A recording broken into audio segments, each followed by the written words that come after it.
And now we indeed go to the superstar keynote speaker. He is a professor, a chair in machine learning and pattern recognition at the Imperial College in London, and also head of graph learning research at Twitter. Michael, welcome. Thank you very much. Thank you for these wonderful, kind words and the introduction and the invitation. So it's also great to see probably first event that is happening in person. Unfortunately, I'm joining, well, actually not from London, from Oxford here. Yeah, but happy to be. All right. Happy to be. All right. Thank you very much for joining from Oxford Live. We agreed that you have a keynote presentation that takes 30 minutes and you share your slides with us. After that, we have a Q&A of 15 minutes. So if you have questions or comments during the presentation, please use the chat. And I now give the floor to Michael Bronstein. Thank you very much. Thank you. So, yeah, I guess I need to deserve the applause, and the bar is very high.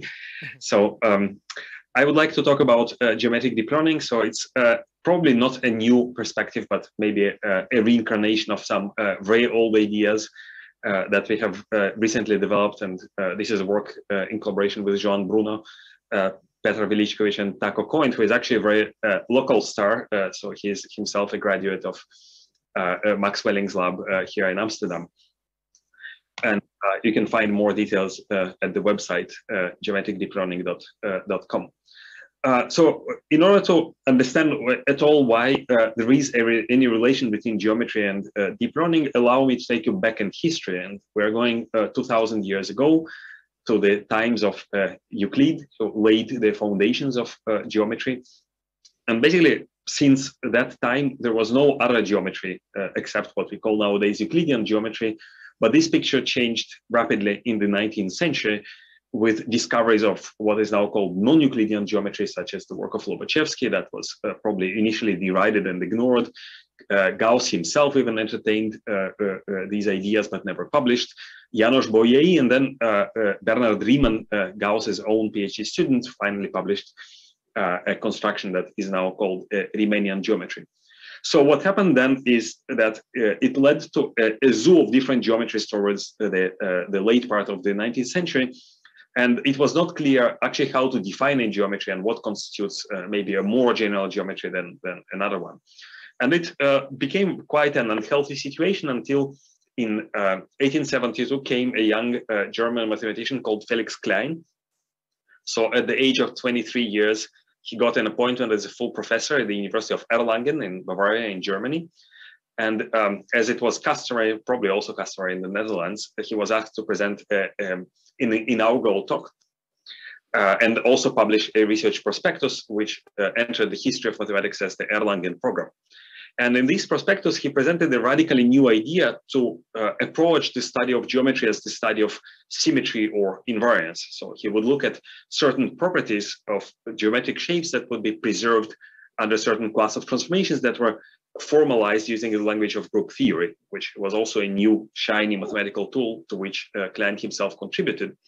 And this immediately gave clarity as to which geometry is more general and which geometry is contained as a particular subset of it. And it had a profound impact not only on geometry and mathematics, but also spilled into other fields, in particular the field of physics, where Emmy Noether proved a remarkable theorem that showed that in physical systems, you can derive conservation laws such as conservation of energy or conservation of momentum from first principles of symmetry, which was a remarkable result because before that, these conservation laws were purely empirical. You would observe them experimentally.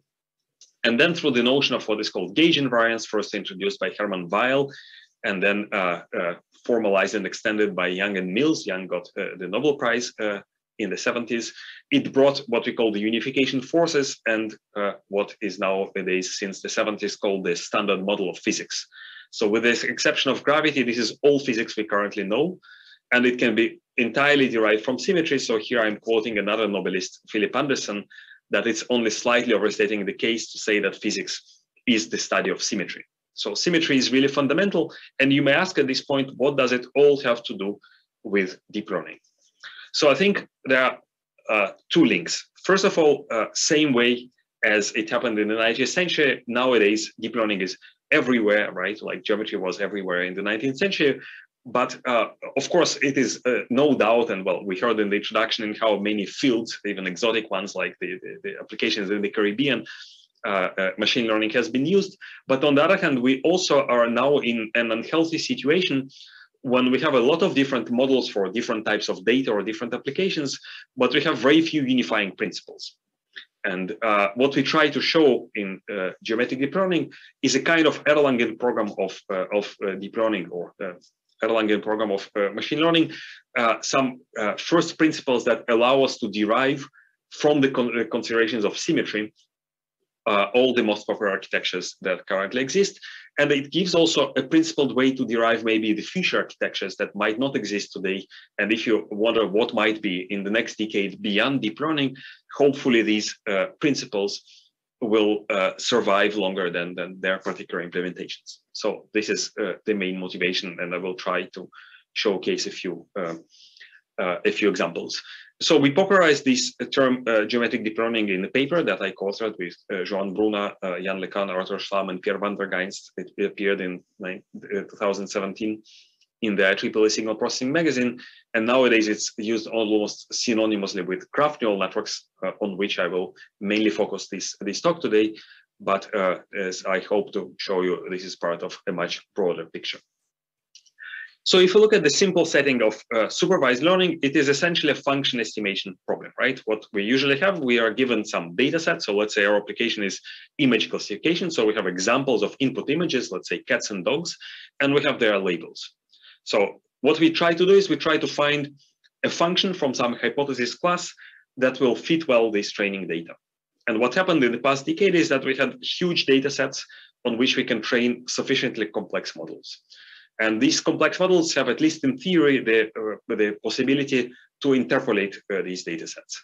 And neural networks appear to be a suitable choice because, as we know, even with a simple configuration where you have just 2 layers in what is called the multi-layer perceptron, we can approximate any continuous function to any desired accuracy. This is called the universal approximation theory. So it's a set of results from mainly the 90s that show that these neural networks are potentially very expressive.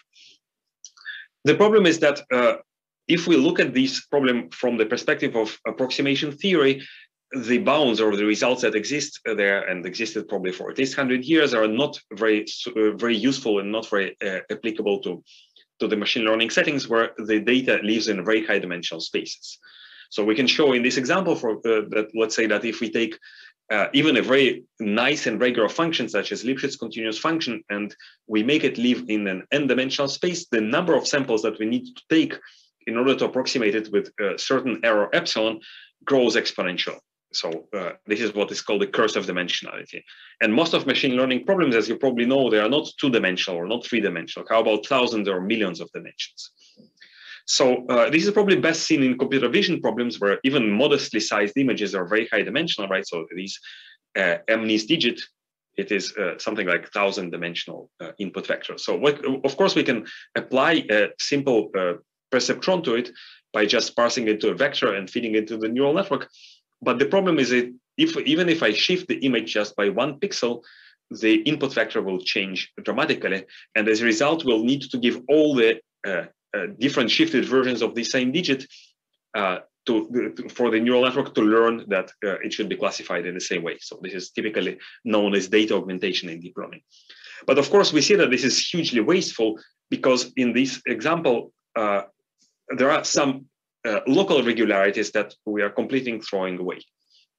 And the paradigm shift that happened in computer vision was inspired by works in neuroscience, the work of Hubel and Wiesel that discovered the local connectivity of the visual brain cortex in the human brain that was then implemented first in the neocognitron architecture of Fukushima, and of course the seminal convolutional neural networks of Jan LeCun and co-authors. But if we look at other kinds of data sets, such as this example from drug screening and drug discovery. So what you see here is a molecule. It is represented as a graph. So the nodes here represent atoms and the edges represent chemical bonds, right? So if you're particularly interested, this is a molecule of the xanthine family, what is called a caffeine, that we're probably all very familiar with. So a common problem in drug discovery is you want to predict some physical or chemical properties of this molecule or other molecules. So for example, you want to predict its binding energy, right? If you want to bind it to a certain protein target, if you want to design a drug. And now, of course, you can take the properties of, say, let's say, the atoms or maybe the bonds and again, parse them into a vector and feed it into a neural network. But now you can see that we don't really have a canonical ordering of the nodes of the graph that models this molecule. So we have a completely different structure or completely different symmetry group, as we'll be describing in a few next few minutes. And molecular graphs are just one example of applications that need to deal with graph structured data. Another prominent application are social networks. So I work at Twitter. So there we deal with graphs that have hundreds of millions of nodes and billions of edges. In biology, again, in drug discovery, it is common to describe interaction of different biological and chemical entities in the body as interaction networks or interactomes. And you encounter really network data everywhere. So the question is how to approach it in a principled and mathematically correct way. So what we try to advocate with geometric deep learning is that these apparently dimensionality cursed problems of machine learning are not hopeless. And what we try to say is that we need to use stronger priors than just simple regularity of functions by looking at the domain that underlies our signal. So in the case of images, for example, this is a two-dimensional grid. So our data is not just a d-dimensional vector, it's a vector that comes from some underlying grid. And the structure of this grid can be described through a symmetry group, for example, the translation group. And then the action of this group on the domain is transformed through what is called the group representation and applied to the image in question. And if we incorporate this prior into the function that then operates on the signal, we can get a much better regularization and much better bounds and results in machine learning. So just to give this example more concrete, in case of a grid, we are talking about translational symmetry, and its representation is just the shift operator, about which we'll talk later. So the two particular kinds of properties that we can impose on the function that we apply to these images are what is called invariance and equivariance. So invariance means that if I apply the transformation, right, the group element to my image, I will not feel any difference. So a good example is object recognition. So no matter where the cat is located in the image, I still want to be able to classify it as a cat. The property of equivariance is slightly more subtle. So here we say that if I apply the transformation to the input, the output should be transformed in the same way. So it doesn't necessarily mean that it should be the same representation. It actually can be different, depends on the structure and dimensionality of the input and the output space. But here, for simplicity, think of this application that I'm trying to segment the cat. So the input and the output have exactly the same structure. And if I translate the image in the input, I want the output to be translated. So a good example of an equivariant function is actually a convolution. So it's not invariant, it is equivariant. Now, another prior that is actually very common in physics as well, and maybe we use it without really acknowledging it, is what is called scale separation. And roughly speaking, what it allows us to say is that if I look at the microscopic level, for example, at my environment, I will see quadrillions of molecules that are moving and colliding, right? And of course, I cannot model them. It would be intractable. So we need to get to a higher level of resolution and maybe model them statistically, thermodynamically, right? So there maybe I will have just a single parameter like temperature that allows to describe the behavior of the system.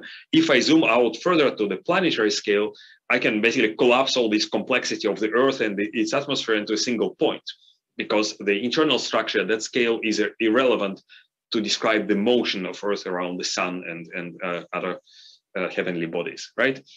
So the same thing can be applied to signals in machine learning. In particular, in images, we can apply what is called the coarse graining operator and do our problems at different scales.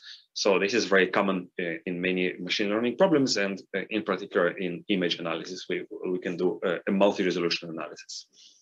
And this prior is usually manifested through what is called pooling. So you can see here a typical blueprint where we have our architecture that consists of layers that implement invariant or equivariant functions. So in convolutional networks, for example, the equivariant layer is the convolution. then the scale separation is addressed by local pooling, such as maxpool. And then if our application requires a single readout, like in image classification, we'll apply some invariant function, such as sum of all the active agents.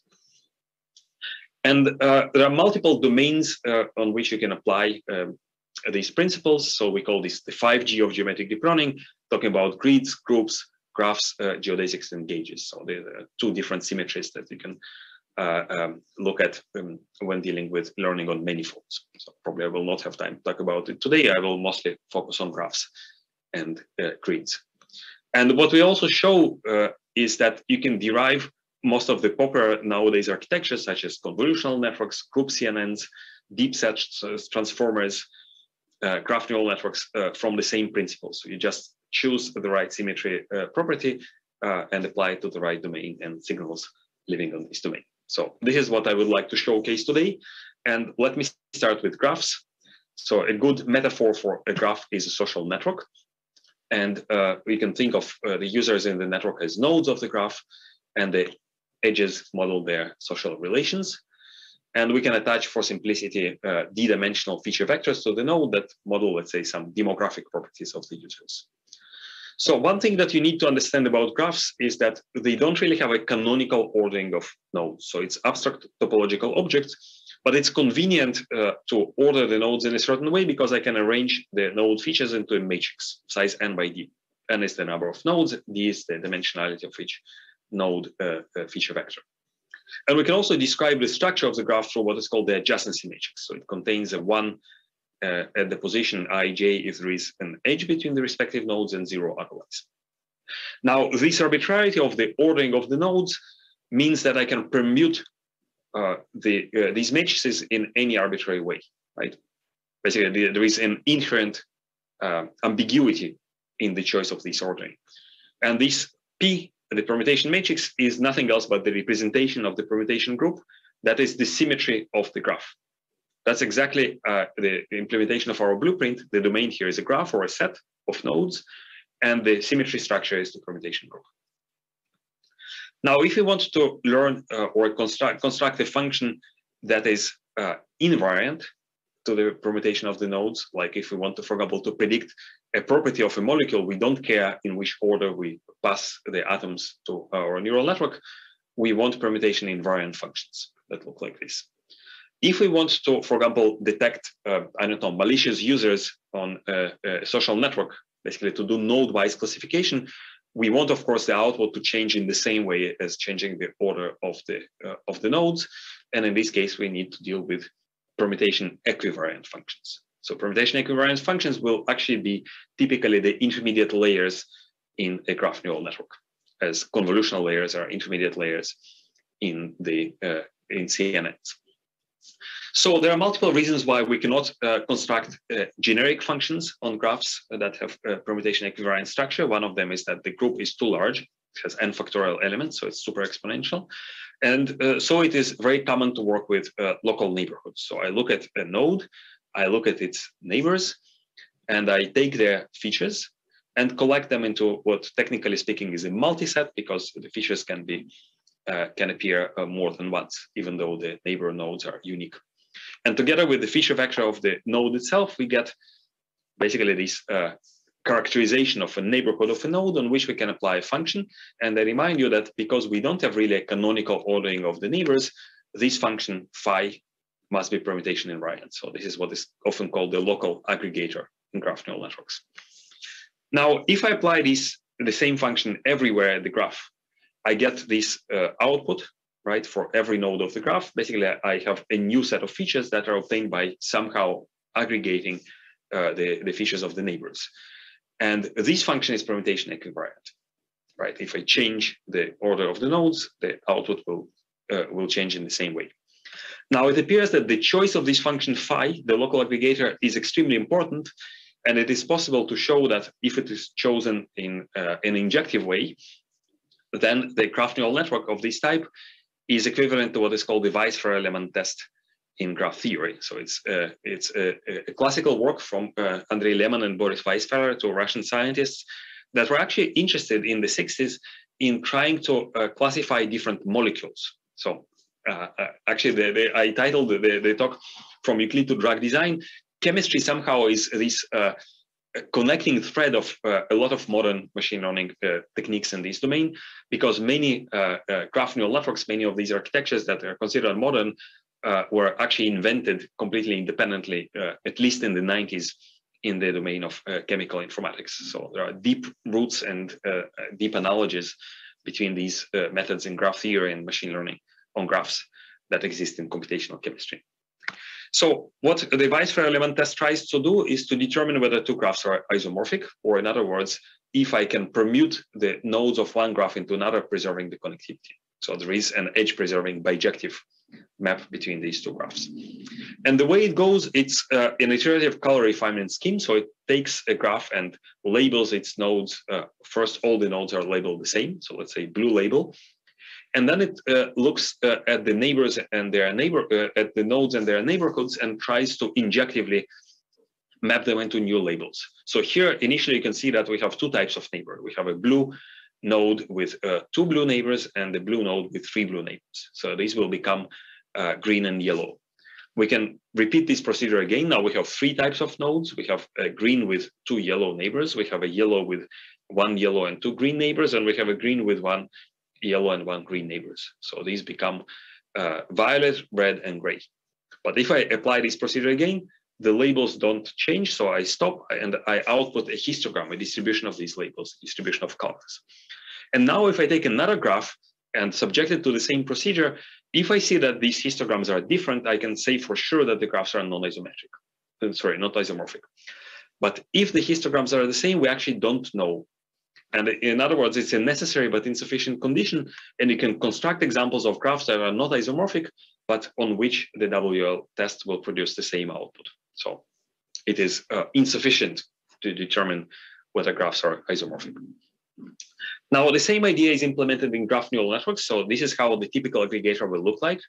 So we have some permutation invariant aggregation. It's usually a sum or maybe a maximum or maybe an average. So it must be symmetric. So it must be insensitive to the order of the neighbors.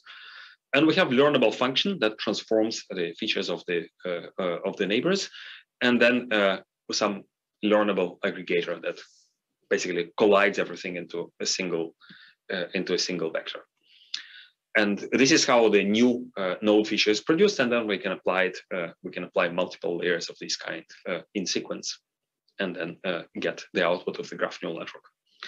So there are several flavors to these architectures. There is a lot of nuances of how these functions are designed specifically. So this most common flavor is what is called a convolutional graph neural network. So in this case, we have aggregation weighted by coefficients that depend only on the structure of the graph. So you can think of it as a kind of importance of contribution of the jth node to the ith node of to the feature of the ith node. We can talk about attentional flavor. So I think the next talk will be about graph attentional networks. So in this case, we have aggregation with coefficients that depend on the features. And we, in the most general case, we can have a message passing architecture where you have a nonlinear function that transforms the features of node I and node j. So we can think of it as a message that is sent from a neighbor to the node itself by some nonlinear function. So again, if this is chosen in such a way that this function is injective, then we are completely equivalent to the Weisfeier-Lehmann test for the good and for the better. So we know exactly the expressive power of this graph neural network and what kind of tasks are unsolvable by these architectures. And you can see, hopefully, that graph neural networks are a particular instance of our geometric deep learning blueprint. This Weisfeier-Lehmann equivalent aggregation constructs permutation equivariant functions, and then we might have a final readout, which will be permutation invariant, and maybe also some local pooling and coarsening of the graph that can also be made learnable. So this will be implementing the idea of scale separation. Now, it is interesting to see at corner cases of graph neural networks, and one of them is a graph without any edges. So this is essentially a set.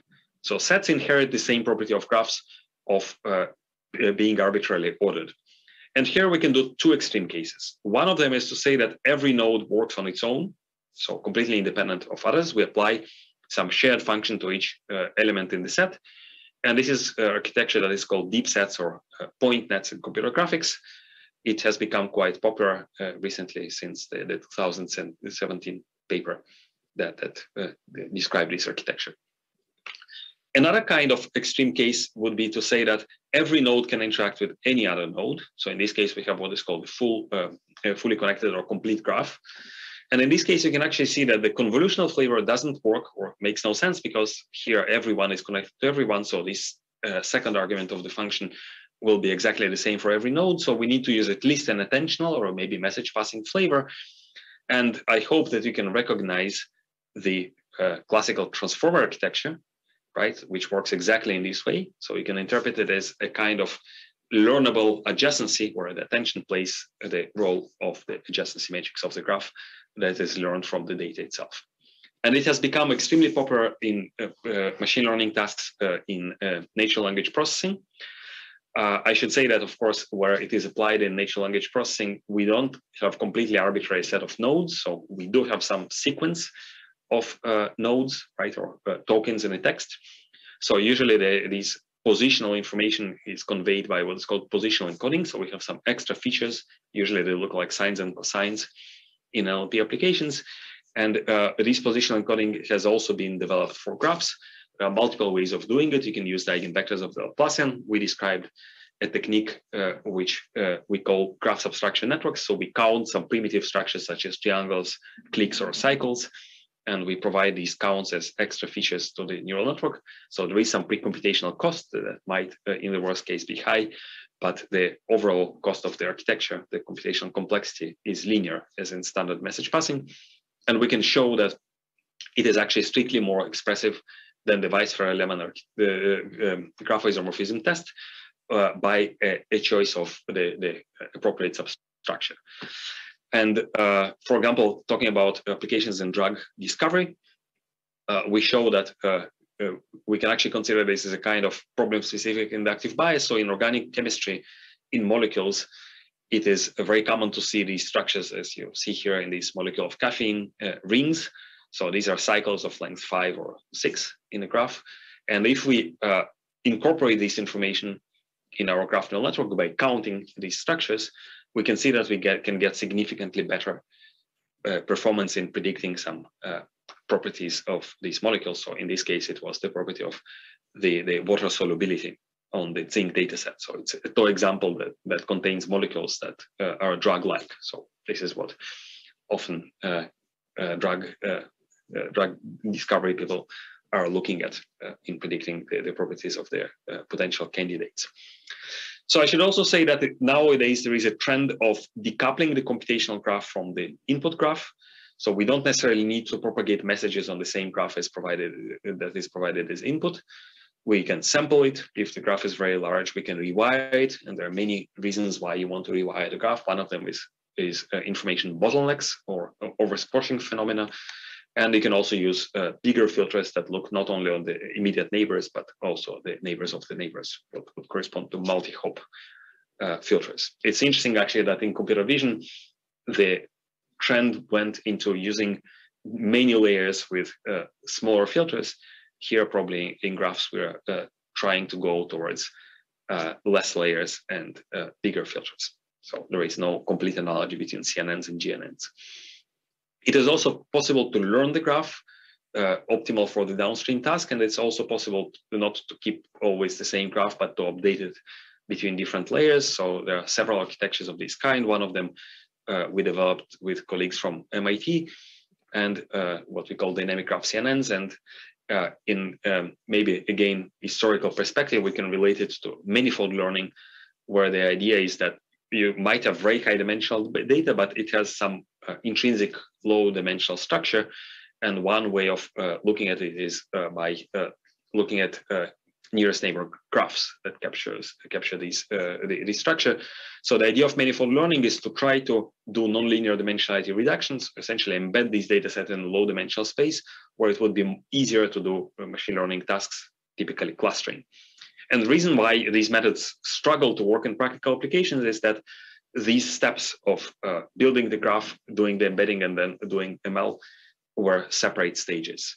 Nowadays, with geometric deep learning, we can give new life to these methods, or maybe interpret existing architectures as a kind of manifold learning by doing everything in the same end-to-end architecture, where we learn the graph that is optimal for the downstream task and learn the filters on this graph at the same time. So if you think of transformers, this is a classical example, right? So you can think of them as learning the right graph in the right way. And one of the applications, I think Martin mentioned healthcare in the beginning. This was a collaboration with colleagues from TUM, and we showed that these kind of architectures can be applied to real automatic diagnosis tasks. So here we're looking at neurodegenerative diseases such as Alzheimer, and we significantly outperformed other architectures, including graph neural networks with hand-crafted graphs. So I think I'm probably out of time, so let me jump directly to conclusions. And what I wanted to say is that basically these ideas are not limited only to graphs. Obviously, we can apply them to other, maybe a little bit exotic structures, such as what is called homogeneous spaces, such as sphere, or other objects that are non-Euclidean, but they have global symmetry structure. We can apply them to manifolds. So classical examples are two-dimensional surfaces and their discretizations as meshes in computer graphics and vision. And actually, there are real applications of these methods in these fields. So last year, a company in which actually I was one of the investors and early supporters called Ariel AI was acquired by Snap. So they were using geometric deep learning on meshes to create 3D avatars of realistic humans with realistic hands. And graph neural networks have recently been used for drug discovery and drug design. So last year, again, there was a paper on the cover of Cell, which is a major biological journal from the group of Jim Collins at MIT. They were using graph neural networks in the drug discovery pipeline to find new substances with antibiotic properties that could address antibiotic-resistant bacteria. And in the healthcare, this is really one of the next imminent threats. So if you've seen what havoc has the coronavirus pandemic caused, imagine that you have a new organism with high contamination that is resistant to antibiotics. So it's not a question of if, it's a question of when. So we need urgently new antibiotics that can address already existing bacteria that have developed resistance to anything else that exists. Another application is completely different kind of drugs. So antibiotics are usually small molecule drugs. Another trend in the pharma industry is what is called biologics, or biological drugs, where the drug itself is a protein or a peptide or an antibody. So it's a large molecule. And it allows to address previously unaddressable targets, such as protein-to-protein interactions. So this is particularly interesting in cancer immunotherapy, where you have receptors such as PD-1 or PD-L1, programmed death ligands, that can be blocked by a big molecule, but not a small molecule. And there are already efficient biological drugs on the market that were built as, especially as an antibody that was engineered, well, in that case, handcrafted. And if, for example, 10 years ago, if you had a certain type of cancer like melanoma, that would be a certain death sentence, not anymore today. And with geometric deep learning, in a collaboration with colleagues from EPFL, we showed an architecture that allows to create de novo designs of protein with certain binding properties. So we can design potentially in the future new drugs that can address previously untargetable diseases. So I think I will stop here. Thank you very much. We'll be happy to answer any questions.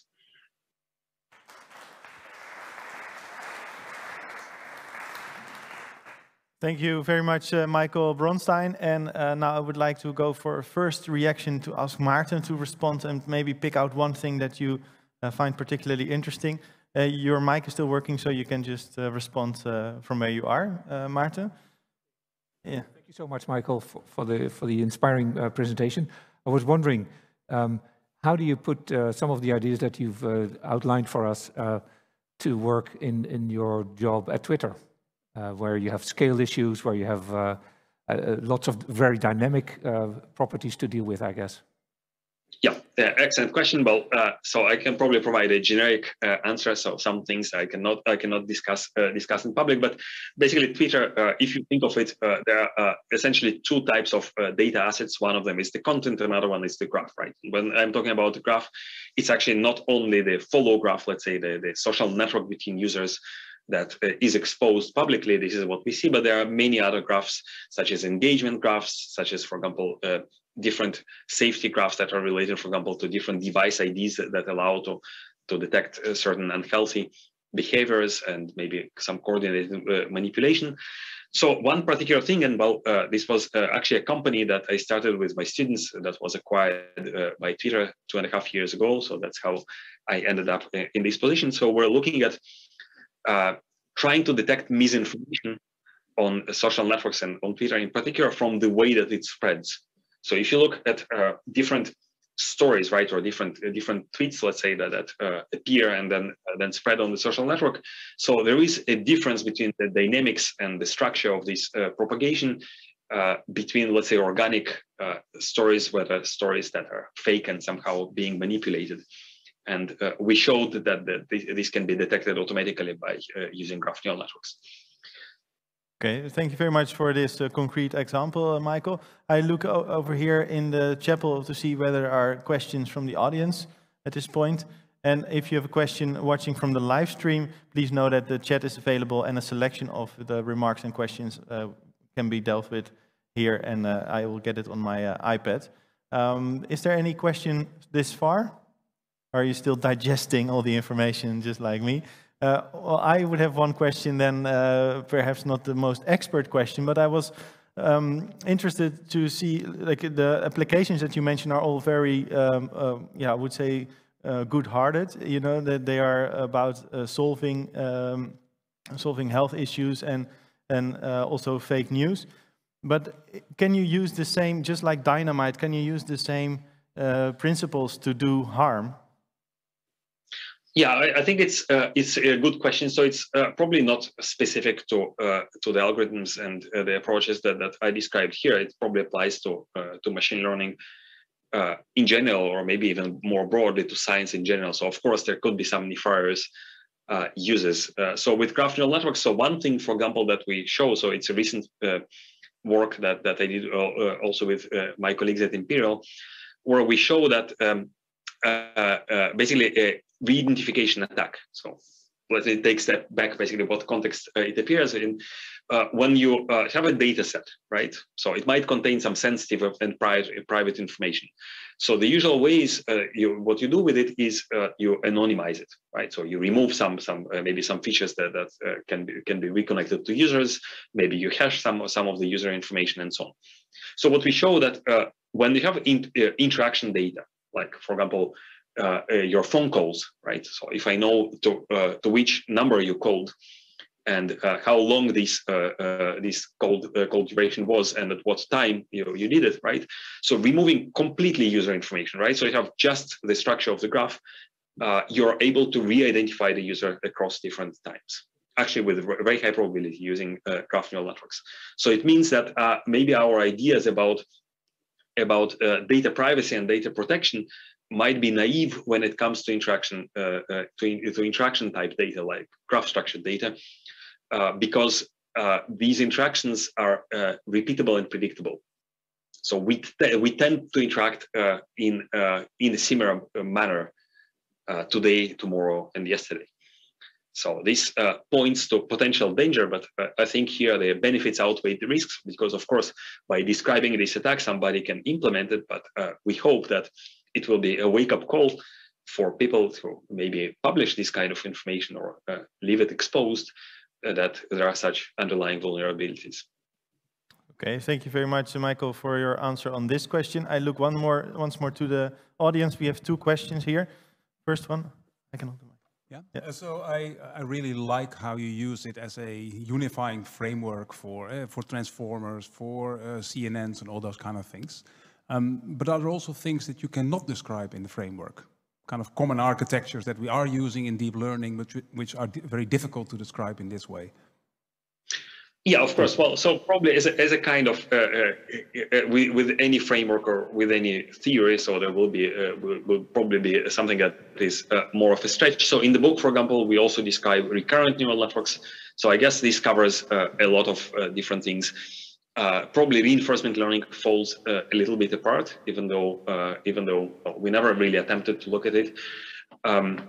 There are many relations. So symmetry.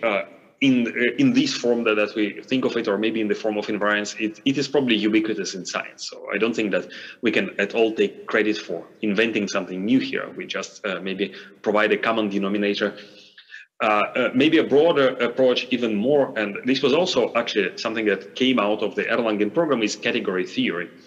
So now category theory is being applied, for example, for what is called algorithmic reasoning, which is an attempt to marry the advantages of algorithms and neural networks. If you think of algorithms, they generalize very well to previously unseen data for the same task, but they generalize very poorly across different tasks, right? So if you have an algorithm that measures the shortest distance in a graph, I cannot use it to find, for example, a cluster or a connected component in a graph, right? But it will work on any graph, and I know exactly everything about it, right? So it's completely predictable. In a neural network, on the other hand, it generalizes kind of previously unseen data. It is not always explainable, but it generalizes across different tasks. So I can train, I don't know, a convolutional neural network on ImageNet and then apply it for as a regularization for the reconstruction of a black hole. So this, I think, this was actually used in the Event Horizon imaging data to reconstruct this famous photo of the Event Horizon of a black hole. My colleague Petr Veličković is actually, well, and his collaborators at DeepMind and elsewhere are trying now to approach these questions from the perspective of algorithmic reasoning, which is also a kind of implementation, maybe an even more abstract notion of symmetry and invariance that can be expressed through category theory. Thank you once again. Michael, is this an answer to your question? Yes. Then we continue with another question live. Yeah, Kees Snoek, University of Amsterdam. Michael, thanks a lot for a very inspiring talk.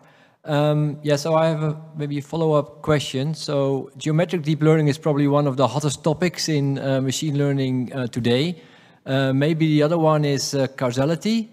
And do you feel the two are related, or does this relate to your category theory example that you just gave? Yeah, so they are very much related. So I don't know, unfortunately, much about causality. So this might be a little bit of an educated answer. But in causality, well, what you essentially, or at least in some settings, what you try to build is a graph that describes causal relations between certain variables, right? And this is also taking an example from healthcare and biology, right? In drug design, this is something that you want to understand the biological system. You want to see how, for example, a certain perturbation affects, for example, a certain phenotype, right? Or how, for example, a certain drug will affect a certain outcome. So it's not enough just to look at correlations. You want to understand really the causative mechanism. So there are some methods, from what I know, for the discovery of causal graphs in some settings. So they are more complicated than just what they described today. They don't scale well. So the hope is that it is possible to marry them with machine learning approaches, where you can maybe have certain theoretical guarantees, but at the same time, these methods would scale better, because probably there are at least two orders of magnitude that are currently missing in terms of the complexity that and the size of the graphs that you need to deal with. Yeah, so I think this is really a hot topic, especially in healthcare, because that's where probably also that's where all the ideas of causal inference are motivated from. All right, Michael, thank you. One more question coming in from the chat. In terms of framework/code/data available for the larger DL-aware public to explore geometric deep learning, where do you think the field stands? What would be some resources you would recommend? Yeah, so good question. And this is actually, this is what is probably remarkable and amazing about the field of machine learning, is that it moves at incredible pace. So just a few years ago, when we started working on these techniques, there was almost nothing. Nowadays, there are some standardized packages that are supported by the industry. So I should point just two of them, but there are many more. One of them is PyTorch Geometric that has actually the implementation of most of the popular methods, and it is maintained in such a way that you see a paper on arXiv, and a few weeks after, there is an implementation in PyTorch Geometric. So, and also Martin mentioned, for example, temporal graphs. So we had last year an architecture called temporal graph networks that allows to work with dynamic graphs. So a few weeks afterwards, after it was published, it was already part of PyTorch Geometric. Another one is a DGL, Deep Graph Library. I think it's maintained by Amazon, which is also used also in the industry. There are some specific packages, for example, for temporal graphs, for molecular graphs, so dealing with different chemical properties, so implementation of networks that are already pre-trained on molecular data sets. So there is also a standardized set of different benchmarks similar to ImageNet called the Open Graph Benchmark that is maintained by the Stanford group of Yuri Leskovitz. So there is a lot of different resources. All right. Final, very brief question from my side. You are, in a way, a lab yourself. We have the ICAI labs where there's a cooperation between Scientific Institute and the practice with a corporation, for instance. You embody that in a way that you combine university teaching and Twitter. How does that benefit your career, this duality? Well, so I think so Twitter is one collaboration. So this definitely gives new interesting problems and also a playground, so to say, to test new ideas and new algorithms. But I think in general, this is probably true. So in machine learning, we maybe tend to work on a little bit what from this canonical joke of a spherical horse in a vacuum. So we need to work with domain experts to make a real impact, and maybe the applications in chemistry are one good example. So you cannot get to the level of a chemist that works on the cutting edge of the field. You will probably need at least 10 years of education, and it's probably no use. So you need to work with domain experts, and I was fortunate enough to find, or maybe they found me, or I found them, colleagues that maybe understand the benefits and the limitations of machine learning. They understand the domain science. They understand what are the real problems, what are the expectations and the limitations in the field. And it was really an eye-opening to me as a computer scientist to work, for example, with people that design proteins in the lab. So you can have a machine learning model within a few weeks, but then it will take another year to actually do the experiments that cross the bar that is required in that domain. And it's really, so it's in a sense, on one side, it's frustrating because you're used to a very quick publication cycle, but on the other hand, for example, they publish maybe 2 papers, but they all go to Science and Nature. And it's really a big discovery that requires a lot of experimental validation that takes time because it's done in the wet lab. All right. Thank you very much, Michael Bronstein, for your presentation and your answers. And please know that the applause you will get is probably only a small part because a lot of people are watching online, and those, of course, cannot make extra noise. So I invite everyone to show the appreciation to you. Thank you very much.